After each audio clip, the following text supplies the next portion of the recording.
பேசாம அவங்கள பஸ்லயே போக சொல்லு. அவன் ஏற்கனவே ராஜியை கூட்டிட்டு கிளம்பிட்டாங்க. அந்த பிள்ளைய கூப்பிட்டு கிளம்பிட்டானா? ஆமாங்க. எதுல போனே?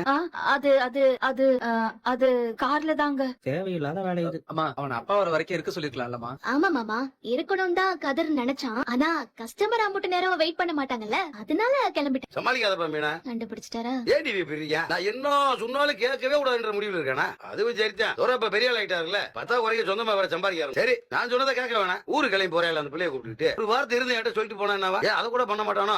குறைஞ்சு போவாரு சொல்லிட்டு போனா. அப்பா வேணும்லாம் பண்ணிருக்க மாட்டாங்க, லேட்டா இருக்கும் அதனாலதான். அவன கல்வி வேலைக்கு பரிசு எழுதி போய்க்கிறீங்க. லேட்டா போக கூடாதுன்றதுக்கு கஷ்டமற்ற முன்ன போனா அவங்க பேசிட்டு இருந்து ஒரு அப்பை கண்டு சொல்லிட்டு போக கூடாதா? ஏடி, சென்னையில எங்க கல்யாணம், எந்த மண்டபத்துல கல்யாணம், எத்தனை மணிக்கு கல்யாணம், எப்ப திரும்ப வருவான், எங்க தங்குவான், இத பத்தி ஏதாவது சொன்னானா? ஏன் மச்சான், அவன் என்ன சின்ன பிள்ளையா, விடுங்க. ஏலே, அவன் சின்ன பிள்ளையா இருக்க பிறந்தே என் பேச கேக்குறது இல்லையா? இதே மாதிரி போய்கிட்டான்னு வச்சுக்க, அவன் உருப்பிட்டா போலதான். இப்படியே சும்மா எல்லாத்துக்குமே கோபப்பட்டுட்டே இருக்காரு மச்சான். இல்ல, யாருமே என் பேச்ச கேட்கல, அப்புறம் எதுக்காக அந்த வீட்டுல நான் இருக்கேன்? யாருமே என் பேச்ச கேட்கல, அப்புறம் நான் எதுக்கு இந்த வீட்டுல? எல்லாரும் அவங்க விஷயத்துக்கு தான் போறாங்க வராங்க, எதுவும் சொல்றது கிடையாது, கேட்கறது கிடையாது. இவரதான் இப்ப புதுசா எடுத்து பேச ஆரம்பிச்சவரு. நீ எங்கேயாவது போறா இருந்தா அவன மாதிரி சொல்லாம கொள்ளாம போற பாத்தாடி அவனை எப்படி திமுறா சரின்னு சொல்றான் பாரு. இல்ல இல்ல, அது தெரியாம ஏதோ வாய் தவறி சொல்லிருப்பாங்க. அம்மாதான் இரண்டா. சொல்லுவேன் ஏன் சொல்ல மாட்டேன்?